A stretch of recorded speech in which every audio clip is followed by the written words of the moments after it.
काय पक्षश्रेष्ठींची भेट झाली आहे आणि पक्षश्रेष्ठींनी काय म्हटलं? पक्षश्रेष्ठींकडे मी एक उमेदवार म्हणून भेट घेतली, सचिवची भेट घेतलेली आहे. इच्छुक आहे म्हणून मी पक्षाला सांगितलेलं आहे आणि अशा वेळेस पक्षाचा निर्णय राहील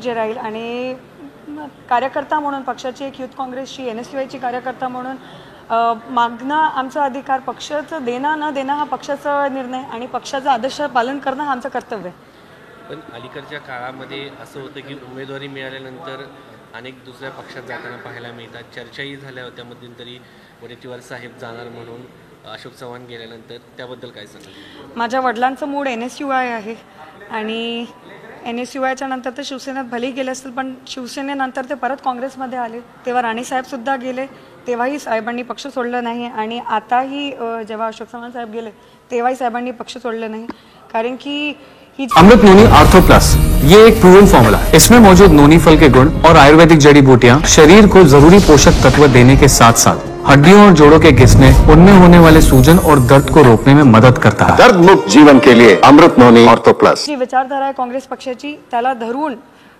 साहेब काम करून राहिलेले आहे आणि ही विचारधारा क्लिअर असल्यामुळे कुठे जाण्याचा प्रश्नच येत नाही. तुम्ही उमेदवारी मागितलेली आहे. भाजपचं जे तिथलं स्थानिक गणित आहे ते खूप वेगळं आहे आणि मोठे मंत्री आणि ताकदवर नेते उभारणार आहेत. अशा वेळी तुमची ही पहिलीच वेळ आहे लढण्याची, काय वाटतं की आव्हान आहे? मोठ्या नेत्यांपेक्षा ही लढाई भाजप आणि काँग्रेसच्या विचारधारेची आहे आणि महत्त्वाचं म्हणजे भाजप ज्या प्रकारे वाटचाली करून राहिलेला आहे, लोकांना प्रचंड त्या गोष्टीची नाराजगी आहे आणि विरोध आहे. तर ही लढत काँग्रेस आणि भाजपच्या मध्ये असल्यामुळे काँग्रेसच्या विचारधारेला पकडून चालणारा जिल्हा म्हणजे जिल्हाच नाही, चंद्रपूर जिल्हाच नाही, महाराष्ट्र आहे. पुरोगामी विचाराचा जिल्हा म्हणजे स्टेट म्हणजे महाराष्ट्र आहे. अशा वेळेस काँग्रेसला नक्की प्रतिसाद मिळेल. मागच्या वेळेस सुद्धा मिळालं होतं चंद्रपूर जिल्ह्यामधून, याही वेळेस मिळेल आम्हाला विश्वास आहे. हाच आहे की घराणेशाही पुन्हा? घराणेशाही म्हणजे मला असं वाटते की जेव्हा एखाद्या वेळेस कुठला मुलगा असतो तेव्हा घराणेशाही नसते दिसत, मुलगी आली की नक्कीच घराणेशाही काढायचा प्रयत्न केला जाते. आणि महत्त्वाचं म्हणजे मी NSUI युथ काँग्रेसमधून काम करत आलेली आहे, मागचे 7-8 वर्ष झाले पक्षासाठी काम करते आहे. तर घराणेशाहीचा प्रश्न काँग्रेस पक्षांनी तेव्हाच जयपूरच्या आमची जी ही झाली होती, कन्व्हेन्शन झालं होतं, त्यामध्येच काँग्रेस पक्षाने क्लिअर केलं की जो व्यक्ती 5 वर्षापासून ऑर्गनायझेशनमध्ये काम करतो आहे त्याला आम्ही घराणेशाही म्हणून बघू शकत नाही, त्याला ऑर्गनायझेशनचा व्यक्ती म्हणून बघितलं जाईल आणि याच अनुषंगाने मी पक्षाकडे तिकीट मागितलेली आहे. सर्वसामान्यांमध्ये जात नाही, त्यांना सर्वसामान्यांच्या प्रश्नाची जाण नसते आणि तुमच्यासमोर जसं सांगितलं तुम्ही, म्हणजे एक मोठा मंत्री उभा राहणार आहे, त्यावेळेस तुम्ही कसं तोंड देणार आहात, काय तुमची स्ट्रॅटेजी असणार आहे? खरं म्हणजे या विषयावर मी असं सांगू इच्छिते की भारतीय जनता पक्ष जेव्हा एक बोट काँग्रेसकडे दाखवते, 4 बोट त्यांच्याकडे स्वतःकडे असतात.